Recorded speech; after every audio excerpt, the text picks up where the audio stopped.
Good morning, everybody. Welcome to another episode of Black Mental Health Matters. And today I will be your host, Trinity Thomson. I am currently waiting for our other guests to arrive, but today our topic is going to be the impacts of social isolation and loneliness in the Black community. And I feel like this is a good topic to talk about because there are a lot of things that I think, especially within this day and age, that do tend to divide us within our families, within our households, within our friends, within our communities, especially within the Black in the whole Black diaspora, pretty much across the African diaspora. So I we have our host, one of our other hosts, Daniel. So let me just go ahead and bring him in.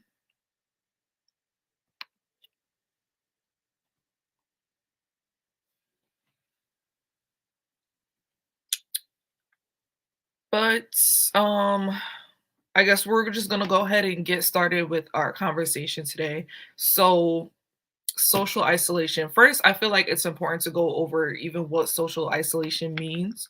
So, I actually saw on a study that I had looked up or I had read, just to get some background information about this topic. And one of the studies defines social isolation and loneliness as lacking feelings of closeness to family members and friends. So, I mean, that can look like a bunch of different things, and we will definitely go into those topics. But first, we should also know why is socialization important? Not just socialization, but socialization within the Black community, because I feel that we are also a very close people just because of our shared experiences across the diaspora, things that we as a people have went through throughout history, um, discrimination, racism, um, just a whole backstory of generational trauma, things that we've learned to kind of center our stories around those traumas. And sorry about that. I'm just kind of thrown off by our situation, but we're going to keep going. So yes, our traumas and things like that have also been a reason for us to bond and become closer. But there are things, especially like I said, within this day and age, that throw that may divide us and continue social isolation. So what I also wanted to talk about, like I said, was the importance of socialization. So socialization, especially within our community, is very important because it provides a sense of powerful coping mechanisms for stressors, and it also has the ability to shape our mental and our physical uh, morbidity and mortality patterns. Things like isolation, even though it's not something that you can like see, it's not like a visible wound or anything like that. It can present like a lot of issues, a lot of health issues, so mental and physical wise. Um, it can manifest in ways that we wouldn't even think they were related, but they are. So we can also, yeah, just go straight into what social isolation looks like and effects of social isolation. So as I was doing research for this topic, I found that isolation, especially in Black people, so this is specific statistics that relate to the Black community, is that isolation can cause depression and anxiety. First and foremost, nobody wants to be ostracized, and that feeling can tend to make us even more withdrawn within ourselves. And one point that I had also wanted to make as I was doing my research was that isolation is a two-way street. So it's not just a one-sided scenario. It's more so we tend to isolate people, or we tend to create our own groups based off of um I guess things that we have in common, and if people don't fit within like that group, they have the ability to form their own groups, but sometimes that's not the case. Sometimes they feel alone. So that is kind of like it's unintentional ostracization, or us unintentionally ostracizing other people. But at the same time, we can and we do tend to isolate ourselves when we feel as though the things that we're going through, things that make us different. Um, I have our guest here, Eniola. So let me just finish my talking point before I bring her in. Some of the things that do make us different, and we feel as though it won't be fully accepted by our community, we tend to isolate ourselves because we feel as though people won't understand. So it's easier for us to kind of keep that part of us that makes us different to ourselves. And that also, like I said, tends to manifest and pushes us away from other people or us not wanting to be around with other people. So let me go ahead and introduce our guest. She's here. Um, Our guest, Eniola Soetan. Am I pronouncing your name correctly? yes. Okay, so this is our guest for today. She's a university student, and I was just kind of talking a little bit about social isolation.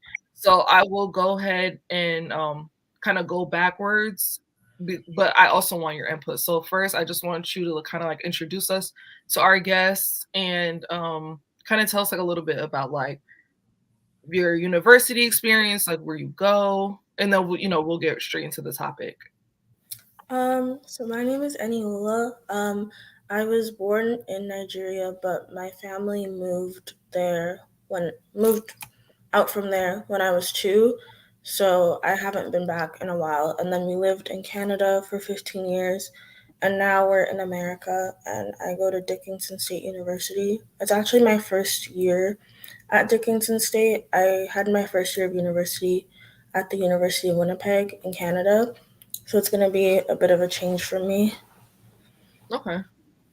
All right, cool. So, yes, I'll also introduce myself one more time, just kind of like start everything over. So, my name is Trinity. I am going to be a grad student at the University of St. Joseph in Connecticut. I live here in the States. I will be starting school pretty soon in about like a few weeks. And I also am a full time case manager for a mental health organization here in my state.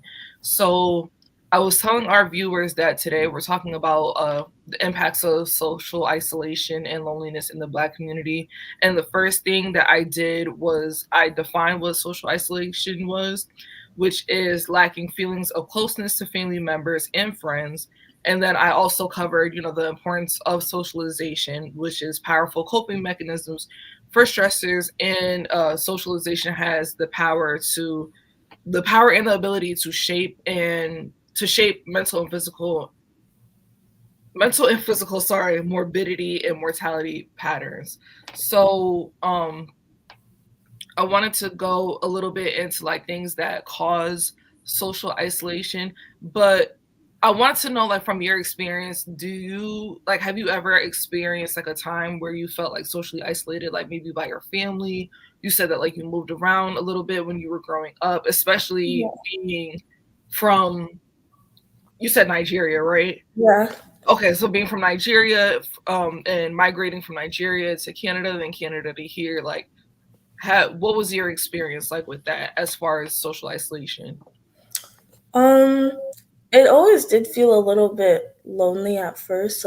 After some time, I would adjust and get used to it. But I think also because I was so young when we moved to Canada, I didn't immediately realize that I was maybe a little bit isolated.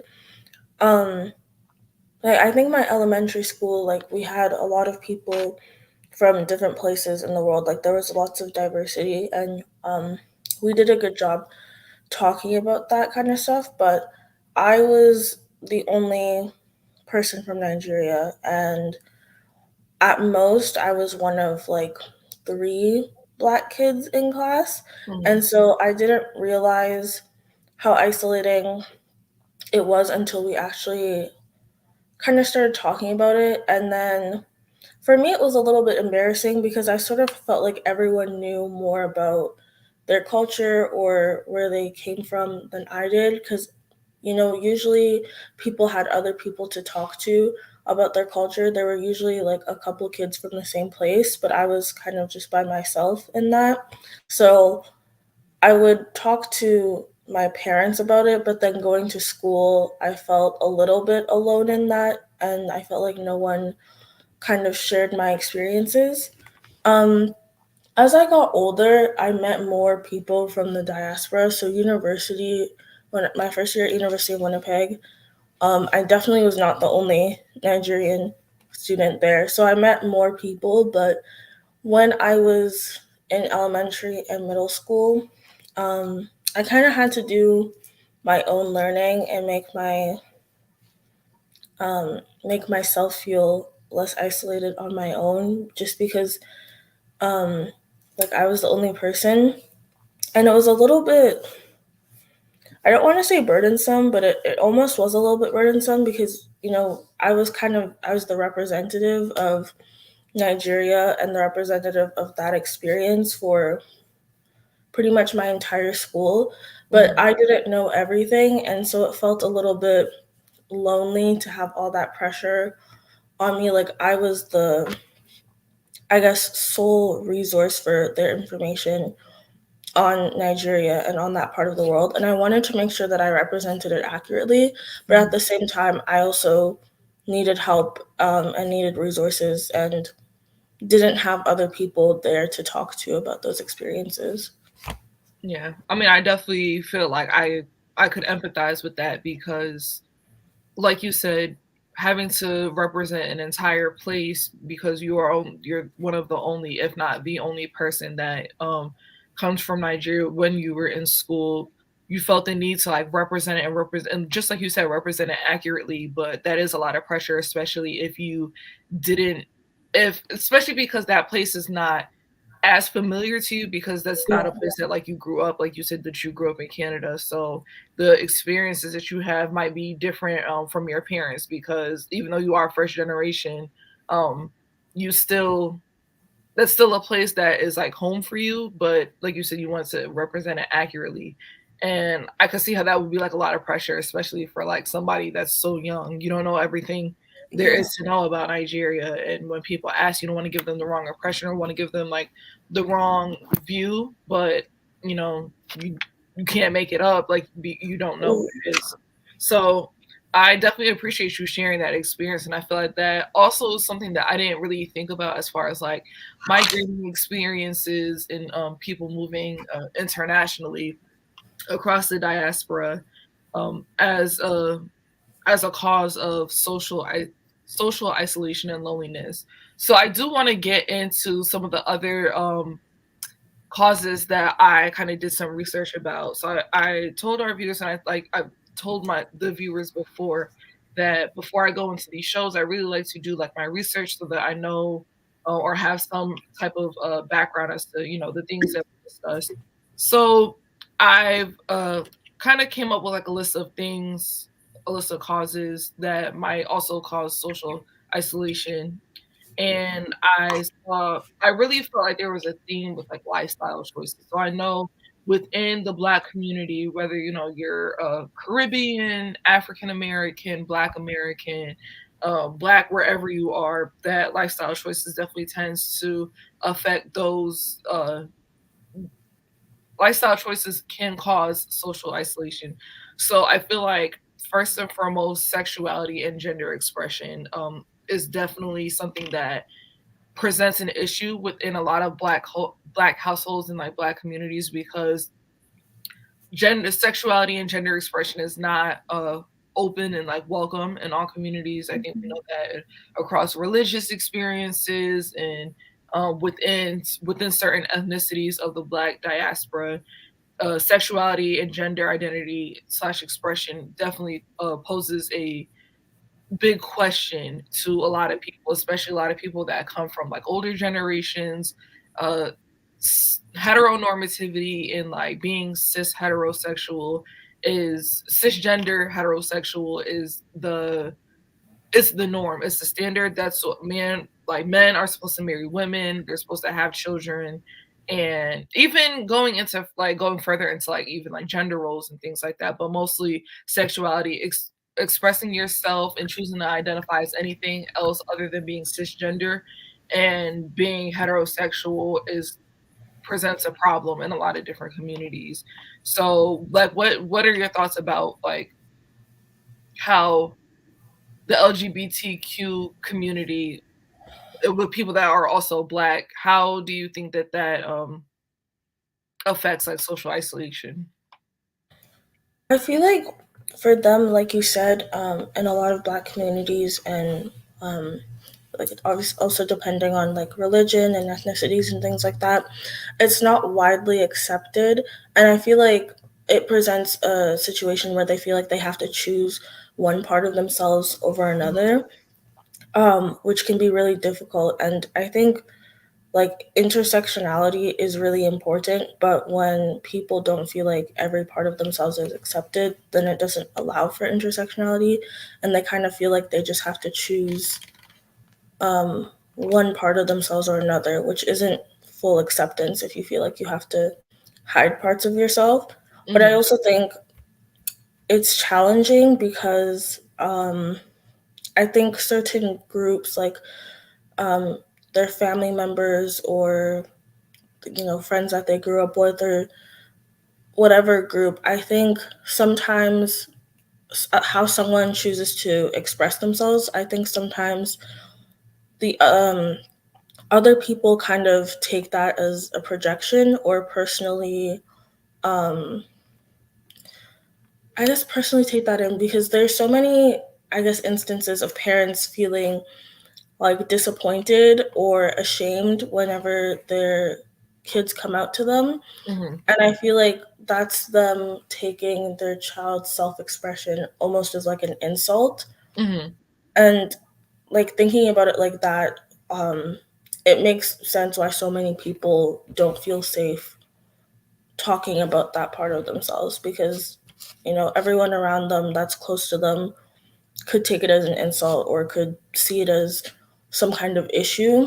mhm. So I definitely empathize with that struggle, because I can't imagine having to choose one side of myself or the other, or choosing when to show what parts of myself. Yeah.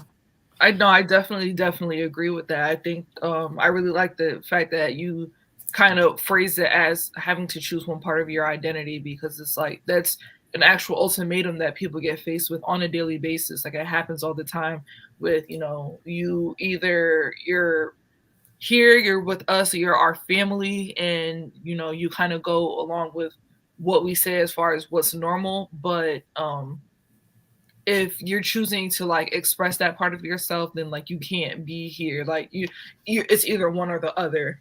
And I also feel like we as black people come from we come from a culture that like we do heavily stress like the importance of like family and familial ties and bonds and things like that.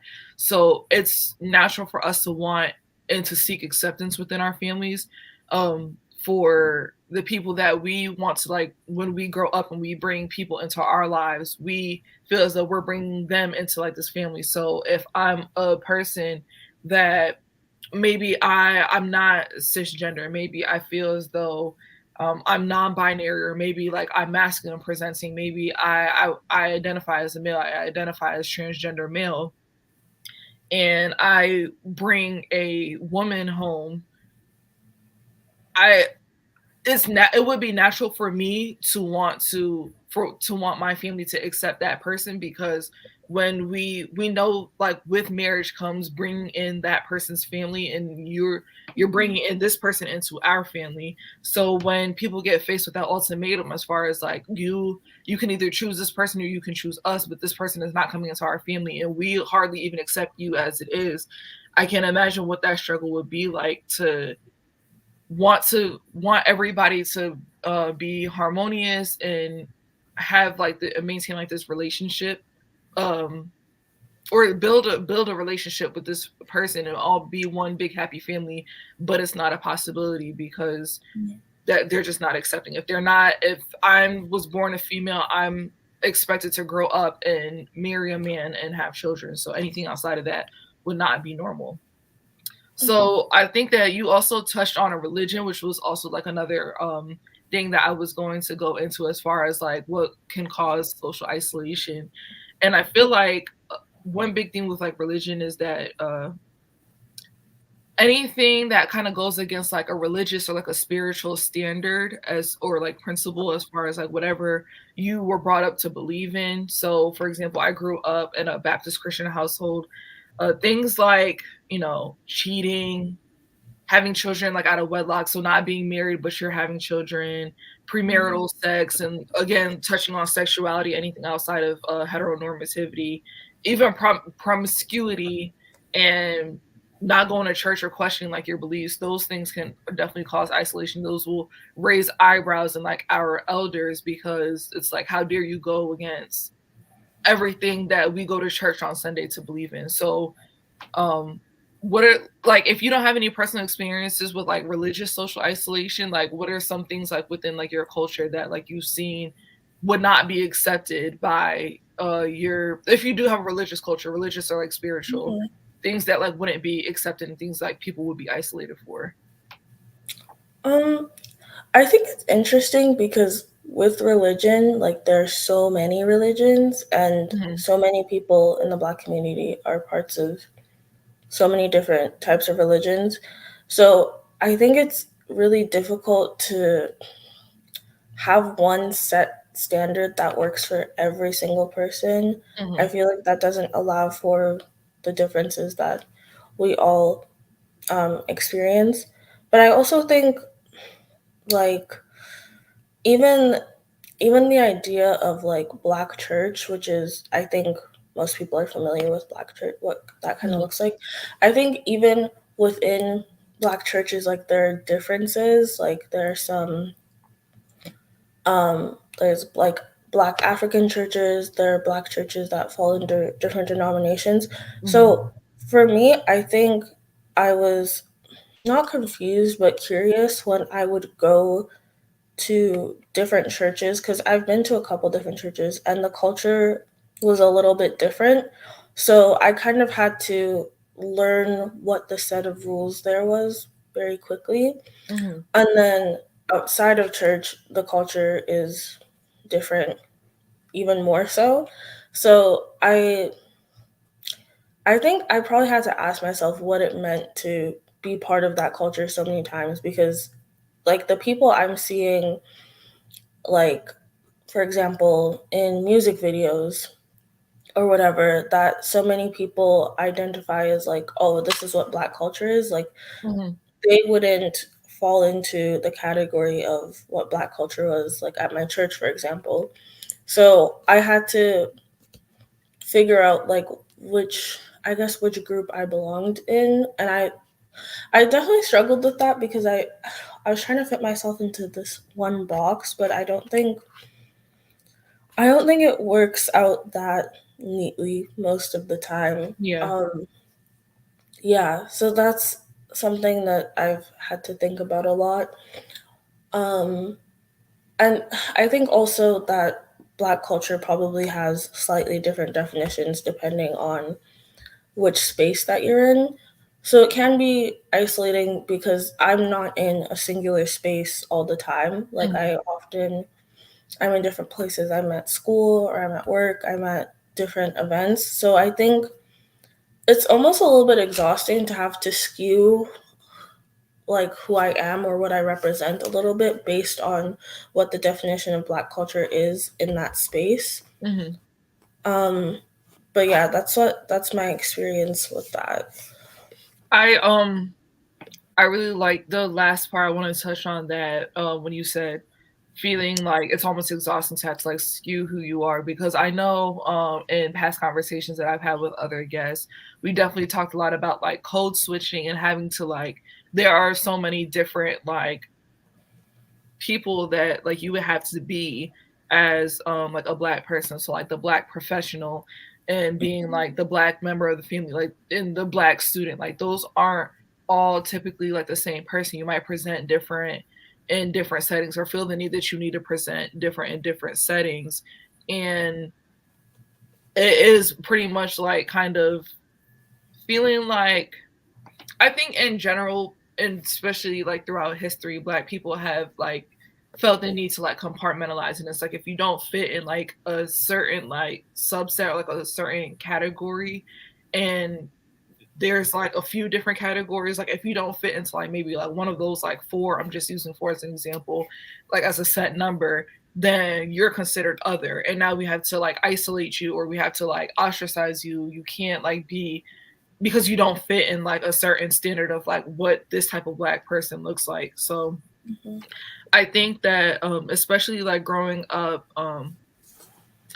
I all I knew was that just going to church every, so like bringing it back to like religion, all I knew was going to like church on Sundays, and I didn't really quite understand like what, Christianity meant, or like what Baptist Christianity was. I just knew that this is what we do, this is what we do every Sunday.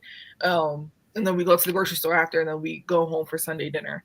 But as I grew up and I started to like learn more about like the world and like learn about myself, even though I would be considered like normal in like the black Christian, you know, Baptist Christian like household, the things that like I do believe in, like I believe that God created everybody, and I don't believe in homosexuality like being a sin. I believe that, if this God that we have was, created everybody, then why would he make something that like he did not, or make somebody be a certain way that he did not believe in?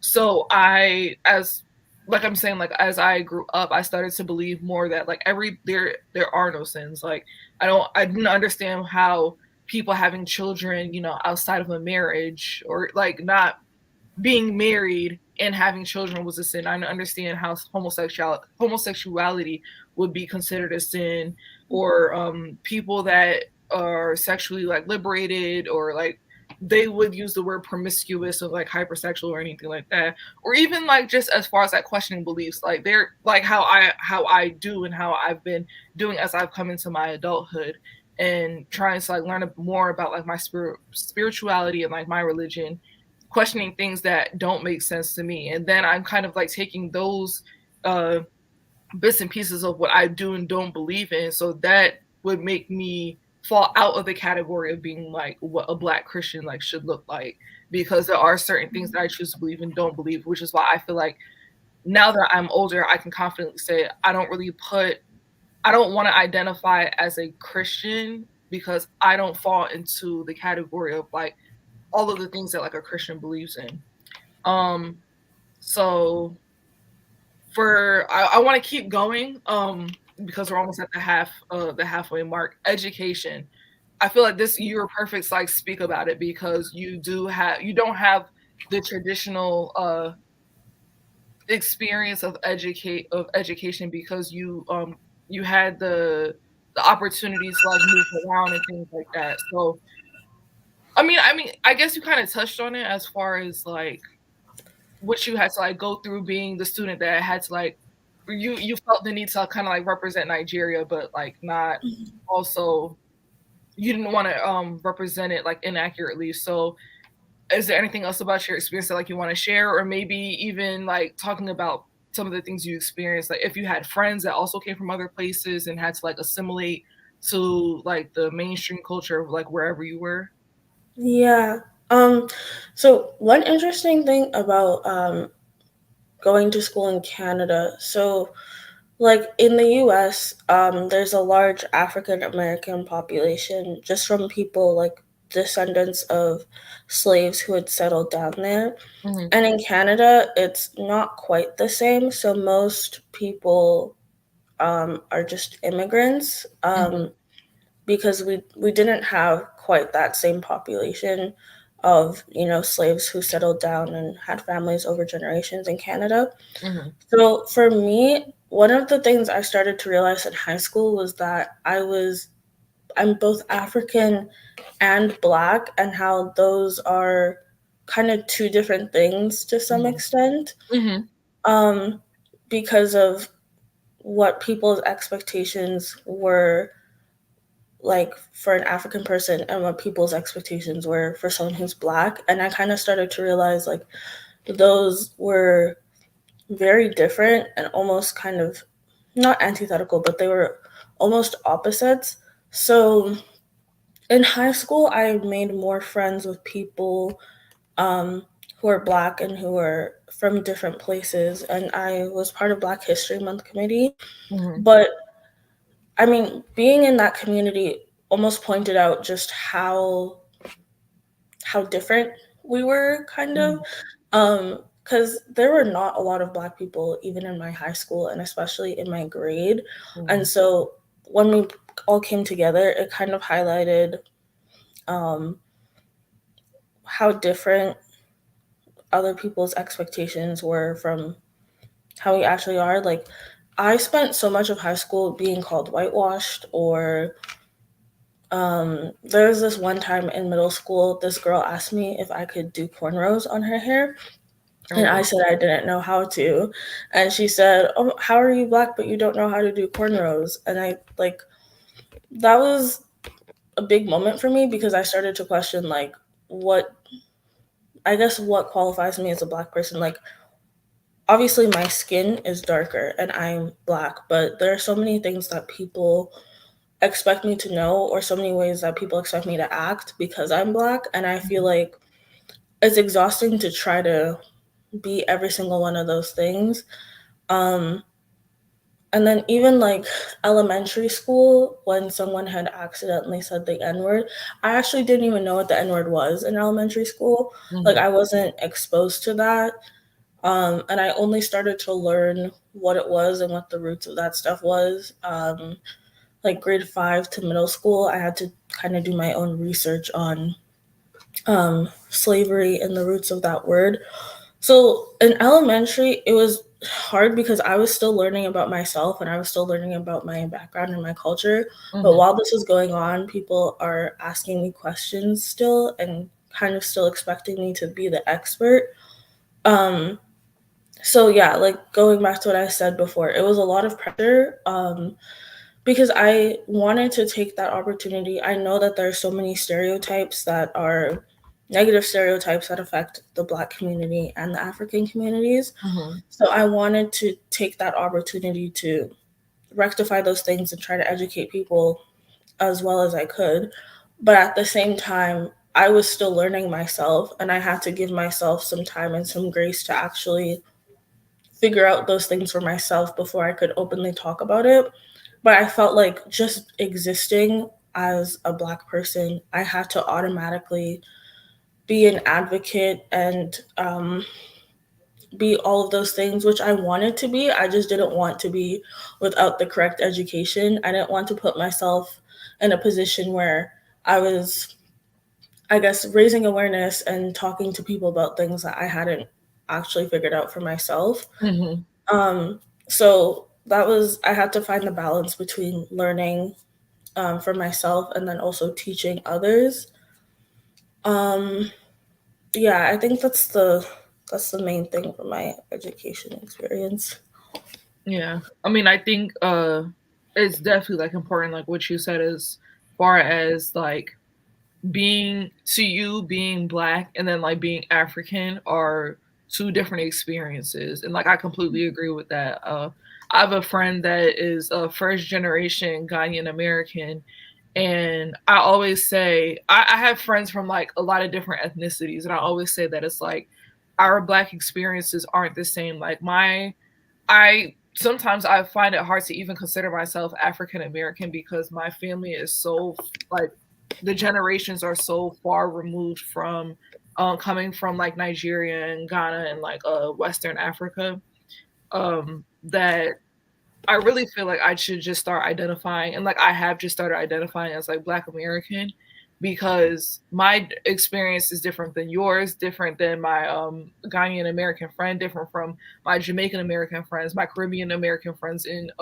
total, all of our experiences as being Black people are different, and even my I feel like my experience would be different than like the next Black American person that like came along.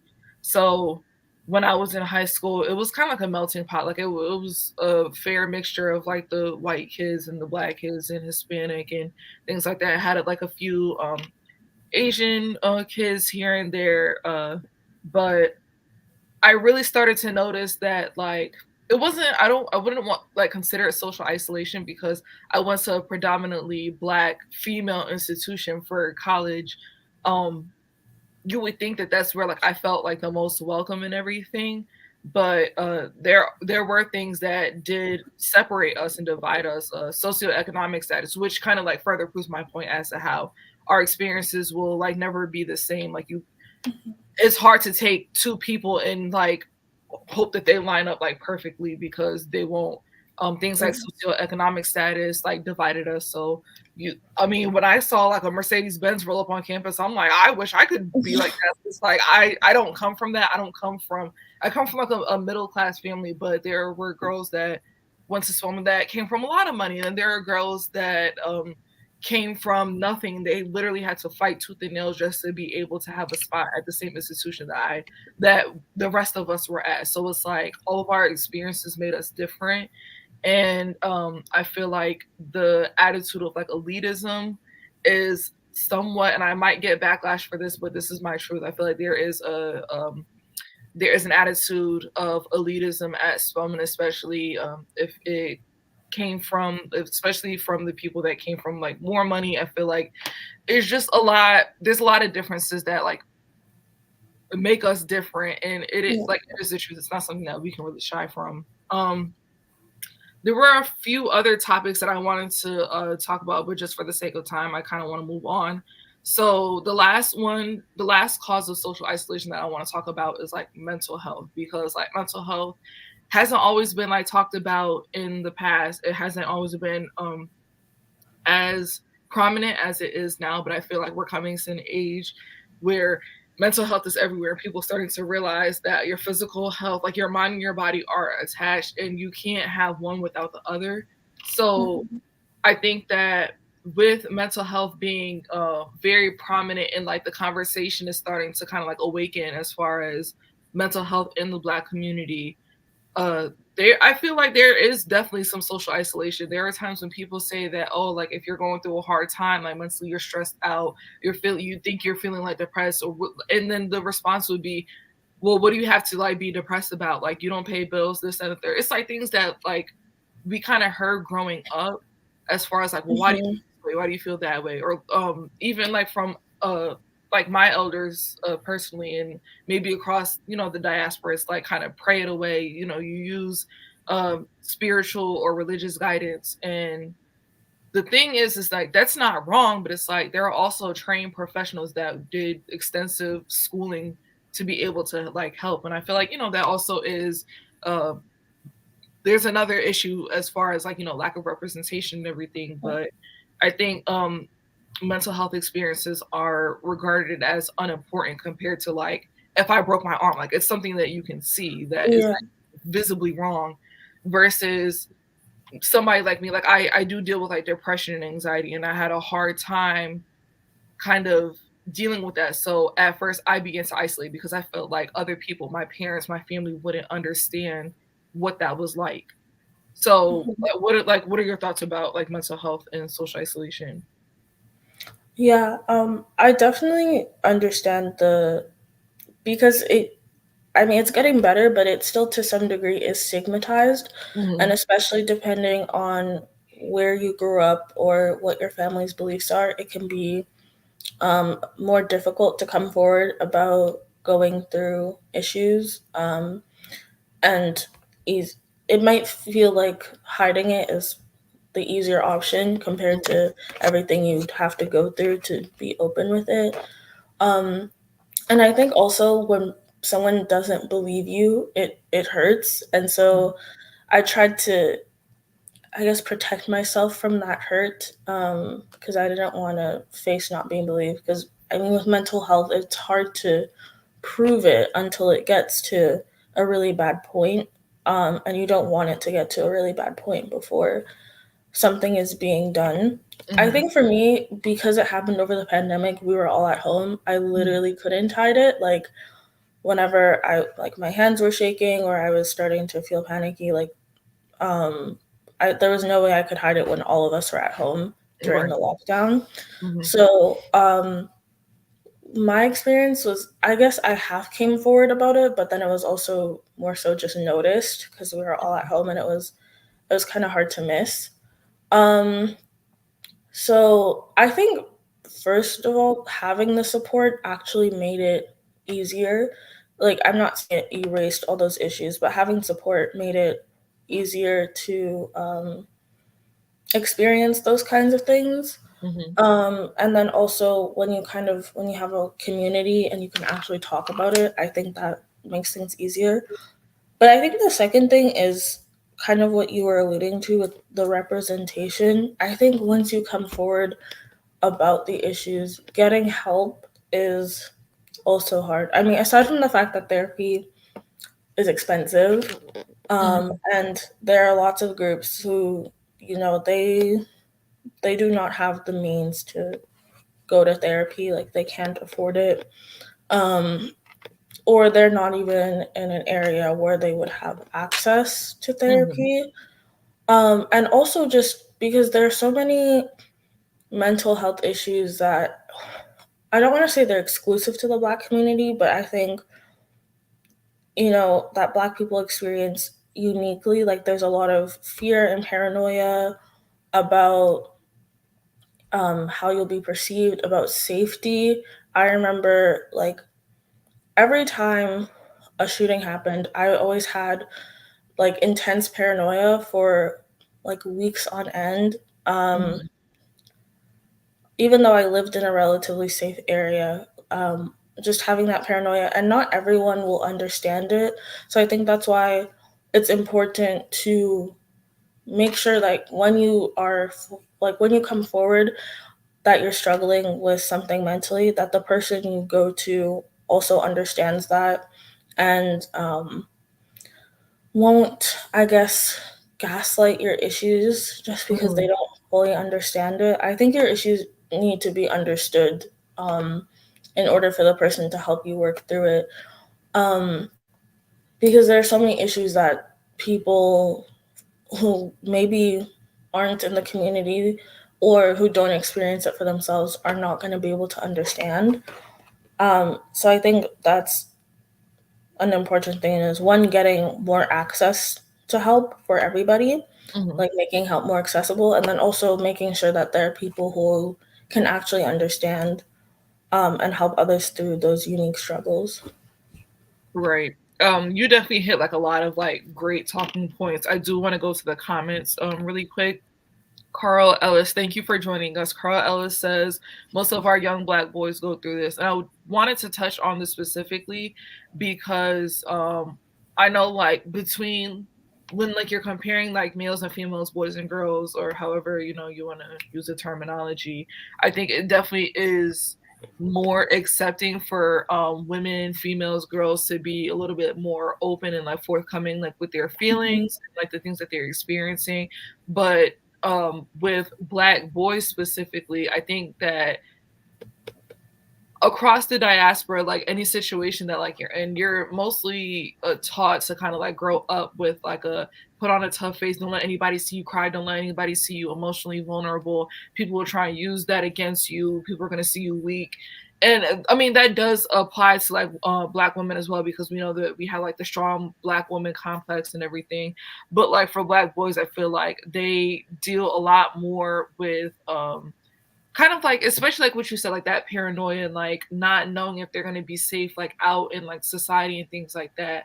And even like that can like lead to like that extreme paranoia could even lead to like further like mental deterioration and like causing like just that kind of like trauma induced of like different like affective disorders, like paranoia disorders. And we will talk about some of the effects of like social isolation like that it has like on your mind and your body.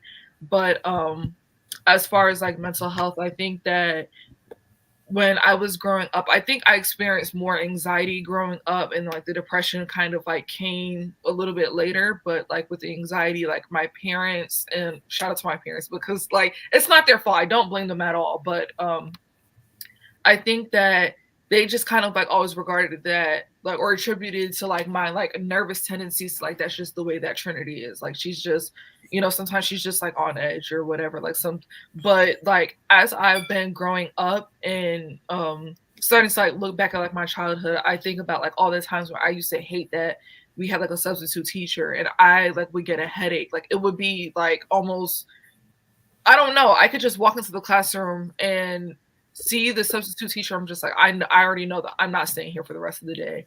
And then when I got into high school, every single day, like I had the same stomach ache, the same time of day, every single day, Monday through Friday. Didn't really occur like on the weekends, but I'm just like, I'm a high school student. I'm kind of like in a competitive like academic program at the same time. Mhm. I'm trying to like it's just like it's what I thought were like normal high school stressors, trying to maintain my friends, trying to maintain my great grades and get into college and stuff like that. I was just like that's normal. Like that's not anxiety. And I don't think I even knew what anxiety was when I was in high school, but when I got into college, I noticed that like it was just kind of like actively getting worse, and I felt like it was getting to a point where like I could not function simultaneously like in when I feel like my body is in like such high distress. Like I feel like that's kind of when I noticed that something was wrong.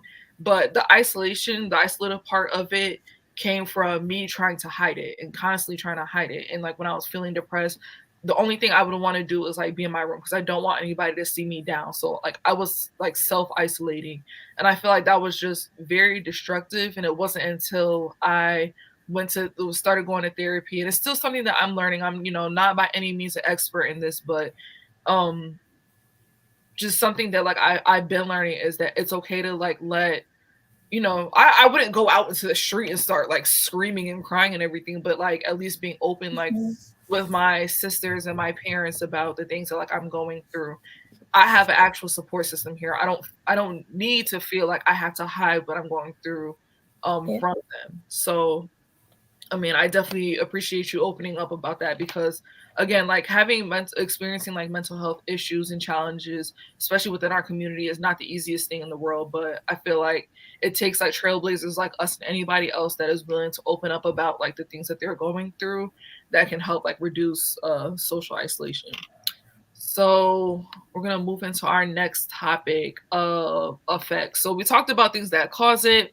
Now let's talk about effects. So we kind of talked about the depression and anxiety things that we go through. The isolation might feel like we're just alone in it. That we're feeling both either or both helpless or hopeless.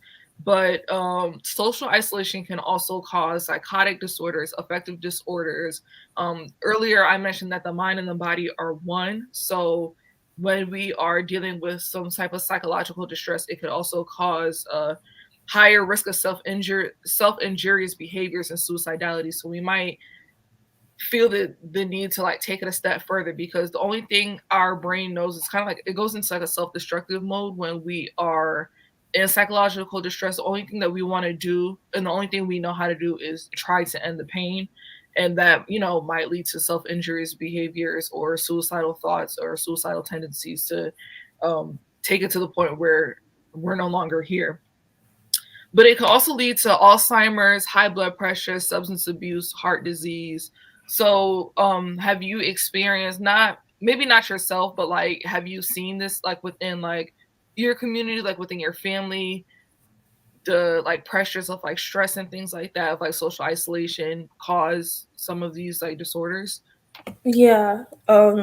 Actually, one of the things I've been seeing more in our general community is especially like grandparents and then parents, um, just like all the accumulated stress over the years and how like the hypertension and the blood pressure and heart disease Mm, um, is one of the things I've been seeing more. And I guess the correlation between, obviously, I mean, I think we're starting to learn more, especially in the medical field, that stress and high blood pressure, they go together right. really well. But I think if that's just your lifestyle and that's all you've known, it can be hard to pinpoint that there's some kind of problem, Hmm. because if all you've known is stress, like to you, there isn't really any other option. Like that's kind of how you have to operate. And I think that's true for a lot of people in the community, knowing that you have to work that much harder to get to the same space and knowing that you have to be worried about maybe you have to be worried about how your kids are treated at school or their safety or how you're going to be perceived in the workplace, if anyone's going to take you seriously, if you're going to be judged. And these are all just daily stresses that have a large impact, but they're just kind of ingrained to the life that you have to live. Hmm. And then um, it often leads to like a lot of the things that we mentioned, like the psychological disorders, the high blood pressure, the hypertension. But I mean, I think a lot of the time, detecting that kind of stuff early can definitely help to prevent it. But Hmm. if it's not being named and if it's just, another ingrained part of your life, then I think it's hard to realize what the issue is until it's actually manifested itself. I think I definitely agree with that. And I want to go back to the point that you had mentioned as far as like when it when stress and high blood pressure and things like that are so ingrained like within your lifestyle. I want to piggyback off of that and like just say that it sometimes like it gets to a point where it's like you're so used to functioning off of like high anxiety and like high stress levels that it's not even stress to you anymore. So just like when you said that people I just feel like people like become unaware that they're even stressed because it's just like this is all that they know. It's not anything that would be so I don't know like how to explain it, but like for example, like if you live in like a low socioeconomic like status, like neighborhood where the crime rate might be high and things like that, all you know is how to function like within like that environment. Always sending your children off to school, not knowing if they're gonna come back, or like if your husband or somebody at home might get stopped by the police and then they might not come back home. If you're like living on that high anxiety level every single day, and then you all of a sudden go to the doctor and realize that like you were like 2 weeks away from like having a stroke or something like that. It's almost hard for like people to believe because it's just like I don't even feel stressed at all, and that's the problem is that they're so unaware of how like at what level they've been functioning at as far as anxiety and stress. And I Yeah. think that especially, I mean, I don't know about like your high school, but when I was in high school, I they used to have like these little performers come and like perform skits as far as like normal or not normal, I'm sorry, they're abnormal, but teenage issues that might lead to like suicide and like self-injurious like behaviors and things like that. So I feel like that also kind of tends to like make people like self isolate even more because they don't want like outsiders, they don't want their families or their friends to see them like cutting or like maybe abusing substances or like drinking to the point like where they're passing out and stuff. And I mean, I think that these are definitely issues that we need to take into consideration, especially like when we go to doctors for like our checkups and everything, that we need to look at what or how social or even if social isolation is like a problem with it. And I feel like there needs to be some sort of like incorporation as far as what can we do to reduce the social isolation, or like what can we do to promote like inclusivity and like togetherness. So that is going to bring me to our last talking point: inclusion, togetherness. So if I always like to end the show with like on a bright note, so what do you think, or what would you hope to see for people that need to increase their like inclusion, like togetherness? Like how would you see the Black community, or like even communities that are familiar to you, or like your own community, how would you like to see social isolation be reduced? Um, I think just through listening, um, when people do come forward and making it easier for people to talk about um, having those issues. Um, Obviously, you can't force anyone to talk about something that they don't want to talk about, but Mhm. I think in a perfect community where everyone feels comfortable, um, even the people who don't want to talk, if there are resources available to them so that they can go to those resources and not necessarily have to talk about it to everyone else. Like, I think to me, that would be that's the dream, is that if everyone is able to get the help they need, and that when they talk to someone that they're actually listened to and they're not ridiculed or um, pushed off to the side. I think the biggest thing is that if someone is coming to you about something, even if you don't know necessarily exactly what it is, I think trying to understand them and not automatically assuming that their issues aren't real just because we're not familiar with them. Mm-hmm. I think everyone's issues, especially if it's something that's been really hard for them to come forward about, like, should honor those issues because it's obviously affecting the person in some way. And I think when we respond negatively, or when we respond like without much understanding or empathy, it makes it that much harder for that person to come forward again, and maybe for other people to come forward when they see that. And that can kind of push someone to the brink, which we don't want. So I think it's hard to accept that that there are negative things happening, that there are mental health issues happening, because it can be easy to want to pretend they're not there, Mm-hmm. but pretending that they're not there doesn't actually make them go away. So it's better Yeah. to just address those things and make sure that we're cultivating a space where people feel like they're safe if they want to address those things, and where there are resources and accessible resources so that people actually can um, go and work on those things and address them. Mm-hmm. I think I definitely agree with you, and I feel like in a perfect world, because I know you talked about this a little bit before, but in a perfect world, we would definitely um increase access to like therapeutic services and counseling services, especially where it's definitely needed, where people may not be able to afford it, or maybe they just people live like further away. I know a